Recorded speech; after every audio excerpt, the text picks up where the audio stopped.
सलाम, नमस्ते, सत श्री अकाल। मैं हूं रजा और आप देख रहे हैं रजा ग्राफी का सबसे स्पेशल अपडेट, जिसके अंदर मैं आपको मिडिल ईस्ट में जो कुछ बड़ा हुआ है इंपॉर्टेंट। ऑब्वियसली आपको नज़र आ रहा है कि मैं स्टूडियो में नहीं हूं, लेकिन आपसे खबर एक भी मिस नहीं होने दूंगा, ये मेरा आपसे वादा है।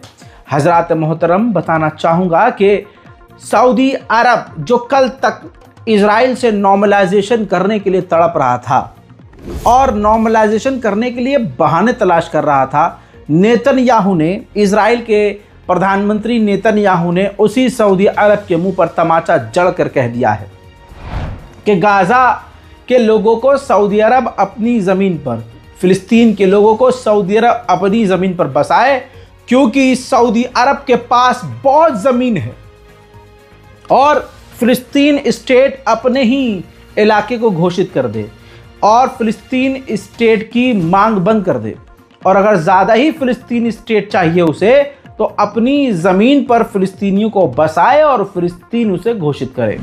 तो आप समझ सकते हैं कि जिस अरब ने चाहत रखी कि हम इजराइल के साथ नॉर्मलाइजेशन करेंगे, उसी के मुंह पर मूत दिया है नेतन्याहू ने। דובר על סעודיה. הנשיא אמר להבנתי אתמול שהסעודים, איך נגדיר את זה, לא דורשים מדינה פלסטינית.